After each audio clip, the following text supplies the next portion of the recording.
Hi, it's Mark from Top Local. We're here with Bernie Pawlik of Pawlik Automotive in Vancouver, 17-time winners of Best Auto Repair in Vancouver as voted by their customers. How you doing, Bernie? I'm awesome, thank you. So we're talking cars again, and we're going to talk about a fairly obscure vehicle in some ways, maybe. Nissan Murano. How reliable are Nissan Muranos? They're fairly reliable, but not without their issues. Overall, as far as this like crossover SUV, they're a pretty decent vehicle, but there are definitely some issues with them. So is this a vehicle that I would consider if I was looking for something in this class of SUV? Well, you might. I mean, it's certainly a nice car. I would say that there are definitely some things that will go wrong with it. Now, I haven't worked on too many of the newer, say after 2010 models just yet. The first generation we're pretty well acquainted with. There's a lot of them on the road, so we kind of know what's going on with them. There's the newer models I think are probably a little more reliable, but it's probably a vehicle to consider for sure if you're looking for a sort of mid-size, I call it like a mid-size SUV. So what are some of the common problems with this vehicle? Well, probably the most common issue, and I'll just talk on the first generation models, is transmission issues. These vehicles use CVT transmissions. Nissan was a very early adopter of CVT transmissions. They used them on all the models on Muranos, and many of them failed.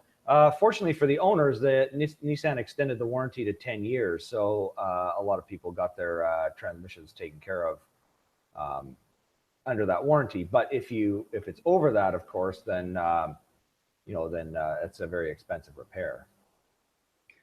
So just refresh us on what a CVT transmission is.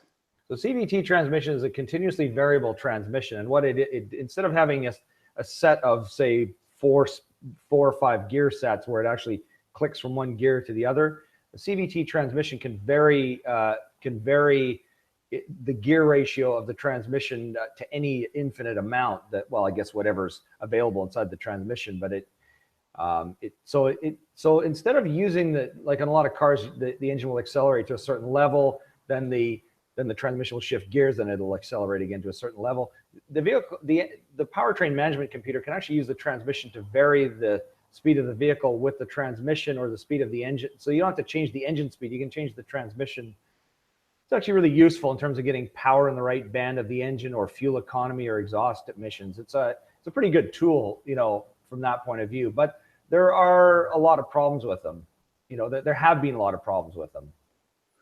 So is this a big source of, because there's transmission problems is pretty common across other kinds of vehicles as well. Is the CVT a part of that issue?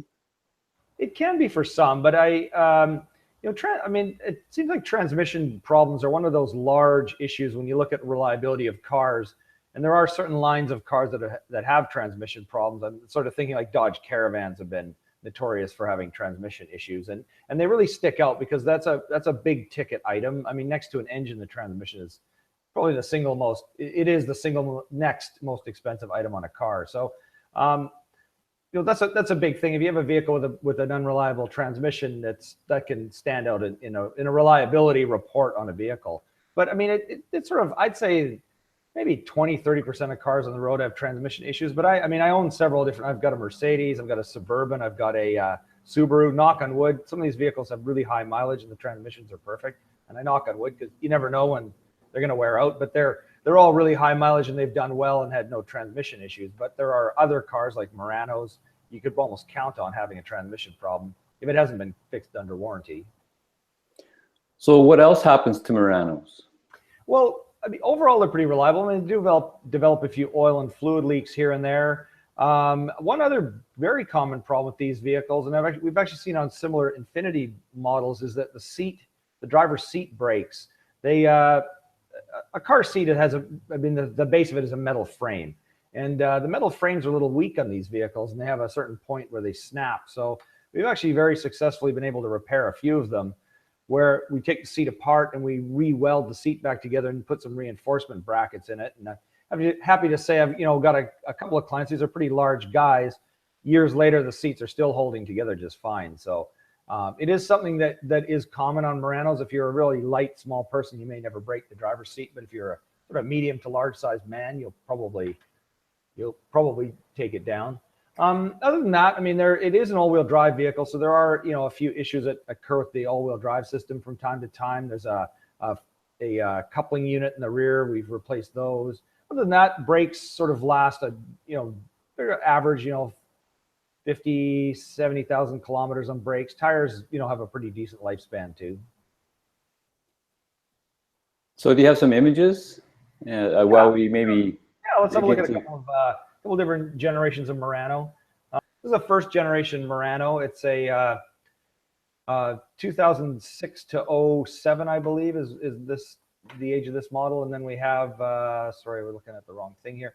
This is a 2016 Murano. So you can see it's a similar shape, but it's a lot sportier looking than the older version. But still, I mean, these are still a pretty good looking vehicle for their time. They still, even 10 years old, they still look pretty decent.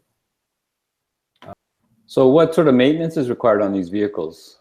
Well, I call this a pretty low maintenance vehicle. I mean, definitely regular oil changes. Most of these, I don't know, I'm not certain on the newest models, but certainly the first generation and into second generation, they just use regular motor oil. So the oil changes are not very expensive, but you should do them every 5,000 or 6,000 kilometers. It's a timing chain engine. There's no timing belt. So that's one less thing to worry about. But again, as I said many times, change your oil regularly, because if you damage your timing chain, it's really expensive.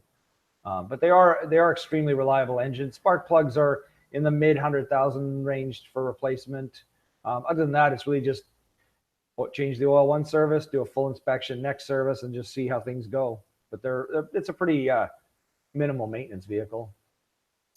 So final impression. You know, it's a nice vehicle for its size, and I mean, compared to, it's a Japanese vehicle, it's more reliable than a lot of the European models given time. As I say, there are a few things. If you're going to buy a used one, especially a first generation, make sure the transmission's been done, or, you know, have it priced accordingly if it's never been done, because it's a very expensive repair. Other than that, you know, good inspection should show whether the vehicle is good or not. But it is a nice vehicle, nicely appointed features, and good to drive too. All right. So if you have looking for a Nissan Murano, there's maybe a solid B. Yeah. On the grade. Yeah, B is good. From Pawlik Automotive in Vancouver, Vancouver's best auto service experience. You can book an appointment at 604-327-7112. They're busy. You got to book ahead, or check out their website, pawlikautomotive.com. Thanks, Bernie. Thanks, Mark.